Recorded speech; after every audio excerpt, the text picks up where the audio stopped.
You are Locked On Kentucky, your daily podcast on the Kentucky Wildcats. Part of the Locked On Podcast Network, your team every day. All right, what's going on, Big Blue Nation? Welcome on into Locked On Kentucky, your daily Kentucky Wildcats podcast. I'm your host, Lance Dawe, writer for Sports Illustrated for various SEC-related things. But on this podcast specifically, we take a dive into all things Kentucky athletics. On today's episode of Locked On Kentucky, we're going to do something that we have not done in a very long time. We're going to talk a little Kentucky football. It's been such a long time since we've gotten to discuss Mark Stoops and the football program. But before we do that, we're going to talk about Kentucky basketball a little bit. We're going to talk about 10 different teams that could give Kentucky trouble in March if the Wildcats potentially run into them. And then we are also going to do our player power rankings as we do every single Thursday for the Kentucky Wildcats basketball team. Thank you so much for making Locked On Kentucky your first listen every single day. I want to remind everybody that we are free and available on all podcast platforms, and we're on YouTube as well. So let's go ahead and get into it. 10 teams that could give Kentucky trouble in the NCAA tournament. I did not want to limit this to potentially 5 or maybe even 3 because there are so many different teams that Kentucky could face off against at any point during this tournament. I wanted to kind of go a little bit more in depth, but considering that we don't have a lot of time today, we're just going to go blitz through these 10. And if you've got thoughts on different teams that you think Kentucky could potentially struggle with in the NCAA tournament, or teams you think Kentucky could match up well with, or teams you think that you would like to see Kentucky play, leave a comment below. I'd love to hear your thoughts. On YouTube, if you're watching on podcast, you can hit me on the socials. You can follow me on Twitter at @LanceDaw_ and give me your thoughts on the NCAA tournament and the Kentucky Wildcats. The first team here that I think Kentucky could struggle with, Arizona. Currently 22-2 right now, a projected 1 seed. They are the second tallest team in the country, and they're very efficient offensively and defensively. They've got size, they've got length, they can shoot the 3 ball. They've got a really talented big man named Azuolas Tubelis. He's very, very talented, can shoot the 3 ball, very versatile. When you think about big men in college basketball, you don't necessarily think about guys that are fluid and coordinated and can just play better than you would think a guy that's 7 feet tall could. And then Tubelis is one of those guys where it's just like, he's really fluid, and he could probably translate to the NBA very, very well. They've also got another big man, Christian Koloko, who could probably give Oscar Tshiebwe fits. The Wildcats of Arizona are averaging 84.9 points per game. This would be a team that I would not want to touch with a 10-foot pole come March Madness if these two teams were to potentially meet in the Final Four, or if either Kentucky or Arizona drops to a 2 seed. If they met in the same region, I would not feel very confident in that matchup. Another team here, kind of a little bit of a curveball, at least in my opinion, Seton Hall. Now, Seton Hall currently right now is 15-8, and they're a projected 8 seed. And you may say, well, why would Kentucky struggle with an 8 seed? I'll get to that in a second. But the reality is Kentucky may actually match up with this team in the NCAA tournament. In fact, Kentucky is projected to get matched up with Seton Hall if Kentucky wins their 1-16 game and Seton Hall wins their 8-9 game. Right now, they're projected to play each other. According to Joe Lunardi's bracketology. Seton Hall's the 9th tallest team in the country. They've got lengthy guards, and they play up-tempo. They can shoot the basketball. They're not necessarily an elite offense, but they're relatively efficient. They've got a really solid strength of schedule. They're 17th nationally in strength of schedule. And the reason that I picked out some of these taller teams, as you may have noted, Arizona's a tall team, Seton Hall's a tall team, and they're efficient, and they're up-tempo. I think that's the style of play that Kentucky plays poorly against, and we saw that last game against Tennessee, and I think you're going to see Kentucky struggle in the NCAA tournament if they run into a team similar to Tennessee. And not all of these teams are necessarily tall, but there's different aspects about them that I think don't match up well with the Wildcats, and specifically, I'm looking for teams that can match up well against Oscar Tshiebwe. Because he is the lifeblood of this Wildcats team. Third team here, Wisconsin. They're a projected 4 seed. They do have depth and length. They're the 23rd tallest team. They use that length to their benefit. They have a guy named Chucky Hepburn. I believe he's their starting point guard, and that name just terrifies me. Chucky Hepburn. I just felt like putting that on there. That's solely the reason that I put Wisconsin on here. Solely the reason. Chucky Hepburn. No, I'm kidding. Honestly, Johnny Davis, their shooting guard, is their go-to guy. He's going to be an NBA guy one day. He could be very hard to stop. He's got a little length as well. 6'5" shooting guard. Really would be curious to see how Kentucky guards that. Fourth team here, Gonzaga. They're a projected 1 seed right now. One of the most dominant teams in college basketball right now. Their front court is a nightmare to play. Chet Holmgren, Drew Timme, both guys that are probably going to be lottery picks. The Bulldogs shoot 38.3% from three. I mean, this team is just dynamic in a lot of different ways. And I know they have a couple of questionable losses in their non-con slate, but still, Kentucky's a team that lacks size, and I could definitely see the Bulldogs giving them problems in a Final Four setting. Another team here, Xavier, a projected 6 seed. They're very scrappy, very physical. They play solid defense. Paul Scruggs is a 6'5" guard that could give Kentucky problems, and then they've got a big man, Jack Nunge, I believe, who is 7 feet tall. I'm terrible with pronunciations. If you've been listening to this podcast at all, I'm an idiot. But the big man and Paul Scruggs could be really hard to stop. That combination could be deadly. And again, I just question if Shibwe faces up against a big man that is not only tall but is talented, how does he face off? Only at 6'9". How does he play well? Because he didn't play well against Tennessee, and so it genuinely concerns me now. Sixth team here, Purdue. This is just kind of a gimme. They're the most efficient offense in the country. Jaden Ivey, Zach Edey, Trevion Williams are their big three. Ivey's averaging over 17 a game. Edey and Trevion Williams averaging at least 12.3 points per game between the two. Those three guys will be very incredible to stop, or very incredibly difficult to stop. And Purdue has crazy length as well. They're the 16th tallest team in the nation. Purdue, again, it's another team that could be a Final Four caliber type of team, and I just don't think that Kentucky would match up well with the Boilermakers. Number 7 here, out of the 8, Texas Tech is a projected 3 seed. This is just for me personally. Texas Tech is like Sweet 16 good, but they're probably like the 13th or 14th best team out of the Sweet 16. So if you beat them, I think you're Sweet 16 caliber. And if you lose to them, you're probably somewhere hovering around that spot, depending on how closely you lost to them. They've got a very solid defense. They don't have a ton of height, but they would absolutely hound Kentucky, and that concerns me. Number 8 here, Ohio State, projected 5 seed. They've got tall guards. They've got an excellent big man in E.J. Liddell, who is averaging a 19.9 points per game, and they're battle-tested. They have the 18th overall strength of schedule. Ohio State, another team that I would be concerned with facing off against. Another team here, and I know that we just played them, but I wanted to include it in case these teams find themselves playing each other in an Elite Eight. Tennessee, I think, would be, just after seeing it, would be a team that Kentucky might struggle against. We just saw it. I mean, there's not really much arguing with that we just simply saw the Wildcats get run over in Knoxville. So how would they play on a neutral site? Would be interesting to see. And then the final team here for my 10 teams that I think could give Kentucky trouble in the NCAA tournament, I've got Duke. Now, I know if you were watching before the Tennessee game just a couple days ago, we saw Duke really struggle at home against Wake Forest. They got away with what I thought personally was basket interference. If you go back and watch that replay a little, I believe an eighth of the ball was above that rim before the Duke player dunked it. It was basket interference, in my opinion. But whatever, they beat Wake Forest. This team still, though, has the intangibles, and they've already beaten Kentucky. I think they've got length. I think they run the floor well. I think that they score well. They're averaging almost 80 points a game. This is my 10th team that I really think, if Kentucky were to match up with them, they could give the Wildcats some problems. So those are my 10 teams right there that could give Kentucky trouble in March. Again, if you've got thoughts on teams you want to see Kentucky play, if you've got thoughts on teams that you think Kentucky could play well against, or if you want to disagree with my list, leave a comment below. I'd love to hear your thoughts on Kentucky in March Madness. And this is all not to say that Kentucky can't have success. It's just that looking at these two teams on paper, it looks like these 10 teams would probably play well in certain aspects of the game. And look, Kentucky's probably not going to play, if any of these teams, potentially, depending on what their draw is and depending on whether or not they actually make it collectively to an Elite Eight or a Final Four or something like that. So they may not actually play any of these teams. These are just teams that are really good and could really give the Wildcats fits.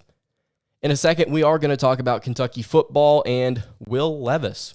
what should we expect from Will Levis in his final season with the Wildcats? We're going to talk about that in just a second, but before we do that, I want to tell you guys about our friends at BetOnline. Football might be over for this season, but basketball is in full steam for both pro and college hoops. From all the latest odds, totals, player performance props to where the next fired head coach is going to land, betonline.net is the number one spot for all of your sports betting needs. BetOnline remains the best spot for all of your sports scores, podcasts, and news this season, and it's not just basketball. BetOnline.net is your source for hockey, boxing, and UFC odds right to the Olympic coverage and information. Head to the website today or use your mobile device to learn more about the trends and action. BetOnline, where the game starts. All right, continuing along here on the Thursday edition of Locked On Kentucky. Lance Dawe here with you. Thank you so much for making Locked On Kentucky your first listen every single day. Kentucky football, Will Levis. I wanted to talk about Will Levis a little bit because I've been looking at some of his numbers, and I've been thinking recently, and I had to write down a list. I've been thinking recently about all of the teams in the SEC returning quarterbacks this year, and I was thinking about some of the different transfers that different teams have gotten, and I've been thinking about just all SEC caliber quarterbacks, and I'll tell you, man, the SEC is loaded at the quarterback position this year. They've got a lot of different guys returning. They've got some new guys coming in. This could be a very fun year in the SEC in terms of quarterback play after we saw just an abysmal year with quarterback play last season. My question about Will Levis, is he an all-SEC quarterback, or does he have a legitimate chance to get there before the end of the season? So just look at some of his numbers. In 2021, he was 6th in the SEC in passing yards. He was 6th in passing touchdowns. He was 6th in completion percentage. He was 6th in yards per attempt, and he was 6th in passer rating. So all of those numbers would indicate that he was probably the 6th best quarterback in the SEC. I would say probably behind Bryce Young, Stetson Bennett, KJ Jefferson, Matt Corral. Am I missing somebody? Miles Brennan, maybe, just because of the stat padding he did at LSU. No, excuse me, Max Johnson. I'm sorry. I don't know why I said Miles Brennan. Today's been a little wild for me. But I think there's a legitimate chance he could be an all-SEC quarterback before the end of the season. Honestly, when you run down the list, he might get really close after SEC Media Days to being a preseason all-SEC selection, maybe a third-team guy. So let's just run down the list of different quarterbacks here real quick. Georgia's bringing back Stetson Bennett. He's probably going to be an all-SEC guy. Florida's probably going to have Jack Miller, Anthony Richardson. That's a possibility, but I don't think either of these guys are all-SEC caliber. Hendon Hooker's returning for Tennessee. He's going to be phenomenal, in my opinion. Will Levis, obviously, returning for Kentucky. Spencer Rattler coming in for South Carolina. He transferred in from Oklahoma. He's going to make some noise in the SEC this season, I think, but he's not going to be an all-SEC guy. Also, I believe that the way that the voting is set up, you can't vote for guys that did not play on an SEC team last year or are freshmen. So Rattler would be out of the conversation, therefore. Missouri with Brady Cook. No. Vanderbilt with Mike Wright. No. Also, I don't know if Brady Cook's starting for Missouri. That's just my assumption. Bryce Young is going to be an all-SEC selection, first team, no doubter. Auburn, don't know what's going on at quarterback there. They could go for like 4 or 5 different guys, whether it be Zach Calzada or TJ Finley or one of the new freshmen or whatever. I don't know what's going on at Auburn, but none of their guys are all-SEC selections. Arkansas with KJ Jefferson, potentially, but no. Miles Brennan at LSU, no. Jackson Dart at Ole Miss, no. Will Rogers at Mississippi State, probably. And then Texas A&M with either Max Johnson or Connor Weigman. So you look at those 3 guys ahead of Will Levis. Bryce Young of Alabama, Will Rogers of Mississippi State, Georgia, Stetson Bennett, and then Hendon Hooker of Tennessee. That's 4 guys ahead of Will Levis.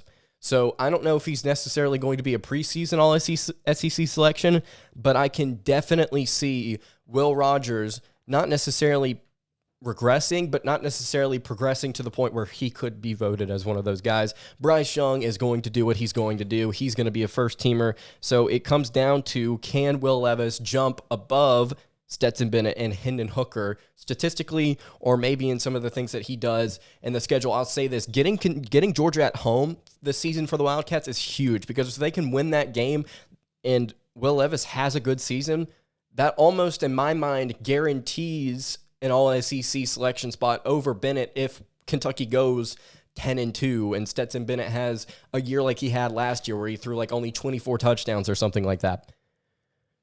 So you think about, okay, well, if he has a good season statistically and he can get some of those wins, then it's definitely a possibility. So who are some of the weapons that Will Levis could potentially be throwing to or surrounding him? Well, obviously, you're going to have Chris Rodriguez back as a running back. You're going to have Cavassier Smoke back as a running back. He's going to make, those two guys are going to make you look better, and they can also catch the football.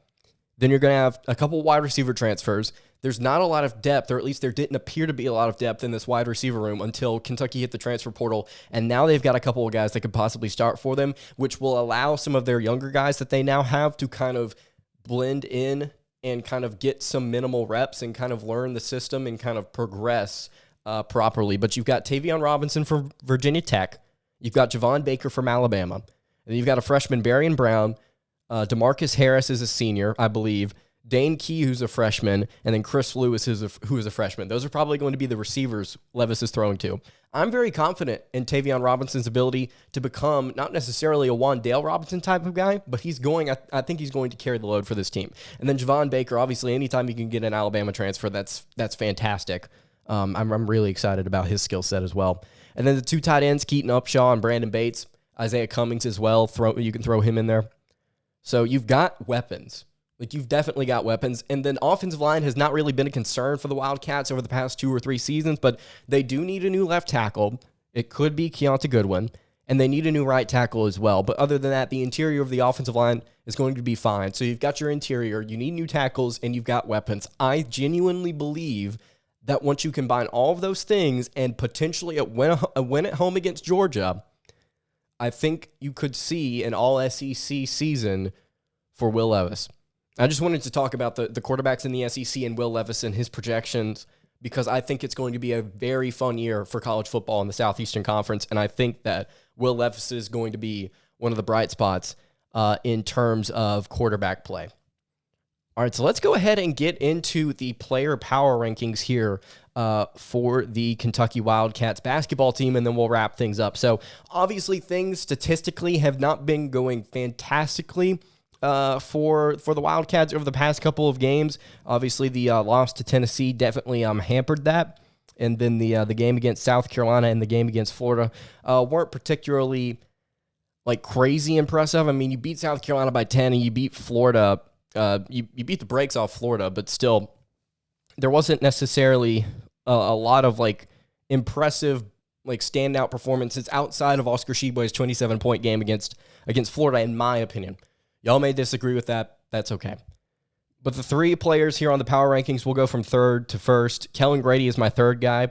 He's been averaging 11 points per game over the past few contests, and it really seems like teams have tried to hone in on guarding him aggressively, and you can see whenever he's playing, it makes him visibly uncomfortable whenever he can't get room off. He doesn't have room to get a shot off, and teams have been guarding him closely, and he's not been able to put up a ton of shots recently, but he's been averaging 11 points over his past few games. He averages 11.8 on the season. He's one of the few Wildcats as of late that has not regressed. And I'm not saying this team's on a cold streak. I'm just saying like there's not a lot of like crazy impressive performances recently. Number 2 here on the player power rankings, Davian Mintz. He plays extremely hard every single game, every single minute that he's out there. I absolutely love this kid. The more that I watch him, the more that I mentioned this a couple of episodes ago, the more I'm just sad that he's going to be gone. He just has such an intensity, and I love the way that he plays the game. He's got a good 3-point shot. He's shooting 40.7% from the field over the past 3 games, which actually, believe it or not, is above his average. So he's shooting well. He's getting 2.3 rebounds per game. Over the past 3 contests, he's also averaging 10.7 points per game. Again, he's going to become more of a crucial part of this team moving forward if Ty Washington is not available because of his knee injury. Davion Minson's going to have to step up, and he's going to have to play efficiently for this offense to continue to roll. And then obviously at the top of the player power rankings, who guessed it? It's Oscar Tshiebwe. It's 19.3 points per game, 16 rebounds per game, and 2.3 steals per game over the past 3 contests. That's Tennessee, South Carolina, and Florida. averaging almost 20 a game and then getting 16 rebounds. He's playing very well. Played very well all season. But I'll say this. If teams start to pick up on the fact that he does not work well against size, it could be a problem. I'm not saying that it's going to be. I'm saying that it might be. Potentially, if teams start to pick up on that, and they've got the depth to go up against him and physically wear him down, like Tennessee did, there's opportunity there for Oscar Tshiebwe to finish the year not poorly, but just not putting up 20 and 16 a game. But there's definitely opportunity also as well for Oscar Tshiebwe to really rebound from this and for the team overall to do what I think is best for them, which is sending more than one guy at the glass so that Tshiebwe can grab rebounds, which we've now seen for a couple of games is really working for the Wildcats. But there you have it. Player power rankings. If you've got thoughts on the player power rankings, you can hit me on the socials. You can leave a comment on YouTube. Would love to hear your thoughts about the different Wildcats that are playing well right now for Kentucky. That's going to do it for today's episode of Locked On Kentucky. You can follow the show on Twitter at Locked On UK. You can follow me on Twitter at LanceDawe_, and you can follow the show on Instagram at Kentucky Podcast. Any questions, comments, concerns, leave them in the YouTube comments. Hit me on the socials. I will see you all tomorrow, everybody. Have a good day, and God bless.